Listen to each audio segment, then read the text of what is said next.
नमस्कार दोस्तों। ऐसा लगता है कि राजनीतिक पार्टियों की तरह ही देश के तमाम चालाक धूर्त लोग जो हैं उन्हें भी पता चल चुका है कि कैसे हम अपना जगह इस स्पेस में बनाएं। क्योंकि जिस तरीके से हार्दिक पटेल जैसे योद्धा ही कहूँगा, क्योंकि जिस तरीके से वो व्यक्ति एक किसान परिवार में पैदा लेकर गुजरात की राजनीतिक पटल पर इतना बड़ा चेहरा लेकर उभरा, वह हर किसी के बूते की बात नहीं है। दोस्तों, बात सिर्फ हार्दिक पटेल की नहीं है। कई ऐसे चेहरे और ख़ास करके मीडिया वर्ग भी, जब उन्हें अपनी एक शुरुआत करनी होती है, ठीक उसी तरीके से जब किसी व्यक्ति को एज ए नेता शुरुआत करनी होती है तो निष्पक्षता का माला जपने लग जाता है। आपने TV9 भारतवर्ष को भी देखा, किस तरीके से हम सबके सामने एक निष्पक्ष चैनल के रूप में जन्म लिया, लेकिन आज हालात क्या है? सबसे बड़ा गोदी मीडिया बन चुका है। कहीं ना कहीं ठीक उसी तरीके से हार्दिक पटेल भी गुजरात की राजनीति में अपना एक स्थान बना लिया है। और आज जब उन्हें गुजरात की जनता, देश की जनता जान चुकी है, ऐसे वक्त में कमज़ोर होती विपक्ष को और कमज़ोर बनाने की राह में एक कदम बढ़ा दिया है। हार्दिक पटेल ने कांग्रेस पार्टी से इस्तीफा दे दिया है। और जब आप उनका इस्तीफा पत्र पढ़ेंगे तो आपको हमारे थंबनेल पर लिखे गए शब्दों पर पूरा यकीन हो जाएगा। क्योंकि दोस्तों, इस इस्तीफे में उन्हीं शब्दों का जिक्र किया गया है, उन्हीं बातों का जिक्र किया गया है जो इससे पहले भी कई कांग्रेसी पार्टी छोड़ते वक्त कहा है। कांग्रेस पार्टी हमेशा विरोध की राजनीति करती है। ऐसे में मैं आप सबसे पूछना चाहता हूं कि जो भी राष्ट्रीय स्तर पर या फिर राज्य स्तर पर विपक्षी पार्टी होती है, वो पार्टी और उसके दल के नेता क्या दिन रात सत्ताधारी पार्टी के गुणगान गाती रहती है?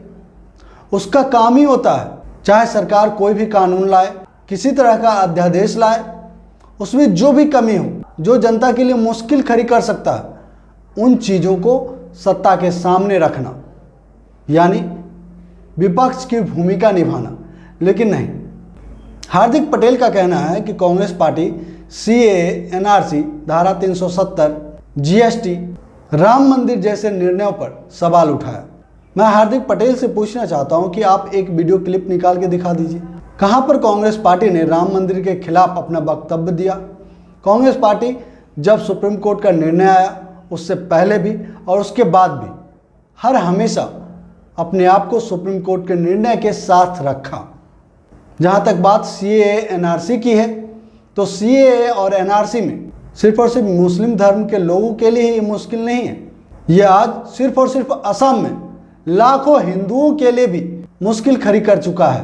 और GST की बात करते हैं, GST कांग्रेस पार्टी के द्वारा ही लाया जाना था और उसके लिए उनके पास पूरा प्लान भी था, लेकिन जिसका बच्चा ने उसने परवरिश करके लॉन्च किया। और आज देश के छोटे और मध्यम वर्गीय बिजनेसमैन के क्या हालात हैं, क्या आप उससे भी अनभिज्ञ हैं? माफ़ कीजिएगा हार्दिक पटेल जी, आपकी मानसिक स्थिति समझने लायक ही नहीं है।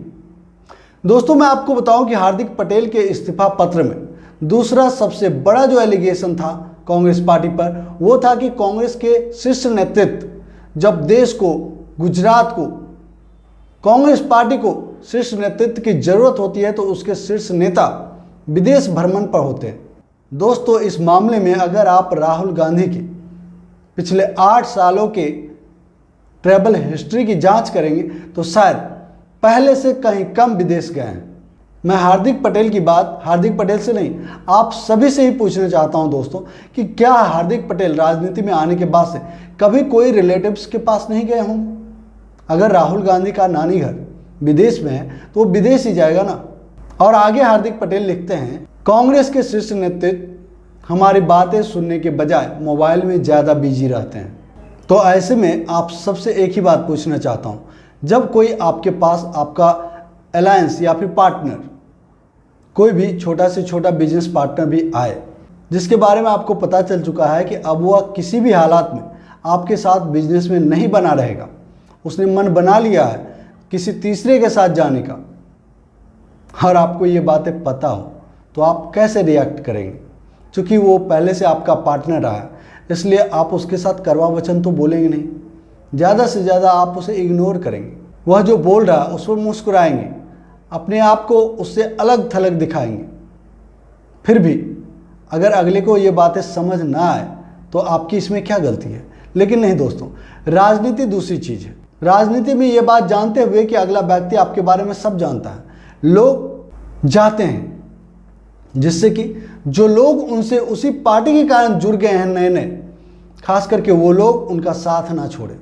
कहीं से भी वो लोग हार्दिक पटेल को गलत ना समझ ले, क्योंकि ये तमाम बातें पहले से भी कई सारे नेता कह चुके हैं। हार्दिक पटेल ने जो एलिगेशन लगाया उस पर ज़्यादा से ज़्यादा लोग बिलीव करें। ये सिर्फ और सिर्फ कांग्रेस पार्टी के तमाम कार्यकर्ता जो आज तक हार्दिक पटेल के साथ थे खड़े, उन्हें अपने साथ बनाए रखने के लिए किया जा रहा है। लेकिन हार्दिक पटेल ये भूल रहे हैं कि आपको आए हुए 1-2 साल हुए हैं, लेकिन वो कार्यकर्ता पहले से कांग्रेस के साथ है और वो कांग्रेस को जानता है। आपने क्या किया कांग्रेस का साथ लेकर, वह पूरा गुजरात जानता है। आपका ध्यान सिर्फ और सिर्फ अपने ऊपर पाटीदार आंदोलन के दौरान लगाए गए तमाम केसों को वापसी करवाने पर था, और लोगों को ये पता नहीं चल रहा है कि कैसे आपके तमाम केसेज वापस किए जा रहे हैं। दोस्तों, आप हार्दिक पटेल के इस इस्तीफा पत्र को ध्यान से देखेंगे और बीजेपी में शामिल पूर्व कांग्रेसी नेताओं के इस्तीफा पत्र को जब आप पढ़ेंगे तो आपको सारी बातें क्लियर हो जाएगी। इससे पहले हेमंत बिस्वा शर्मा ने भी इसी तरह के आरोप लगाए थे कांग्रेस पार्टी पे कि राहुल गांधी से जब मैं अपनी बातें कहने गया तो राहुल गांधी अपने कुत्ते को बिस्किट खिला रहे थे। मैं आप सबसे पूछना चाहता हूं कि जब हेमंत बिस्वा शर्मा या फिर कोई भी कांग्रेस पार्टी का नेता जब विरोधी पार्टी में शामिल होता है, क्या राहुल गांधी या कांग्रेस पार्टी को पता नहीं चलता है? आधे से ज़्यादा बीजेपी आज तो कांग्रेस में है और कांग्रेस पार्टी को ही बीजेपी के अंदर की बातें पता नहीं चलेगी। नोटबंदी के जैसे हर बात का निर्णय नरेंद्र मोदी अकेले तो नहीं लेते हैं ना, और हार्दिक पटेल क्या इतने बड़े हो गए हैं कि नरेंद्र मोदी अब उनका निर्णय लेने लग गए हैं या अमित शाह लेने लग गए हैं? ये तो बीजेपी में पता चलेगा ना। क्योंकि दोस्तों, मैं आपको बताऊं कि इससे पहले केंद्र में जितनी भी सरकार बनी है, जिस भी किसी पार्टी की सरकार बनी है, उनके अपने नेता उनकी आलोचना करते रहे हैं, और यही लोकतंत्र है। चाहे वो पार्टी का लोकतंत्र हो या फिर देश का लोकतंत्र हो। जब आप कुछ गलत करेंगे तो विपक्षी पार्टियां आपके विरोध में सुर उठाएगी ही उठाएगी, लेकिन कई नेता ऐसे होते हैं, खुददार होते हैं, जो आपकी पार्टी से ही आपके खिलाफ बिगुल बजा देंगे। आप सबने शत्रुघ्न सिन्हा जी का नाम सुना ही होगा, किस तरीके से बीजेपी में रहते हुए बीजेपी की खटिया खड़ी कर देते थे। लेकिन हार्दिक पटेल ऐसा सोच रहे हैं कि हम बीजेपी में जाकर कांग्रेस से ज़्यादा फुल फ्लेम में काम कर पाएंगे। फिर तो हम यही कामना कर सकते हैं कि ईश्वर उनको सद्बुद्धि दे। आज कितने नेताओं की हिम्मत है कि बिना मोदी और शाह के ऑर्डर के अपना मुंह भी खोल सके। क्या हाल है बीजेपी के फायर ब्रांड नेता गिरिराज सिंह का? आवाज़ सुनते हैं उनका? कैलाश विजयवर्गीय की कितने बार हुंकार सुनते हैं आप? सबको शांत कर दिया गया है। चुप रहो, नहीं तो तुम्हें भी आडवाणी जी के साथ बैठा दिया जाएगा। दोस्तों, आशा है आप सब भी हार्दिक पटेल के इस्तीफा पत्र को जरूर पढ़े होंगे। अगर नहीं पढ़े हैं तो पढ़ लीजिएगा। हालांकि स्क्रीन पर भी मैं दे ही रहा हूं, यहाँ से भी आप पढ़ सकते हैं।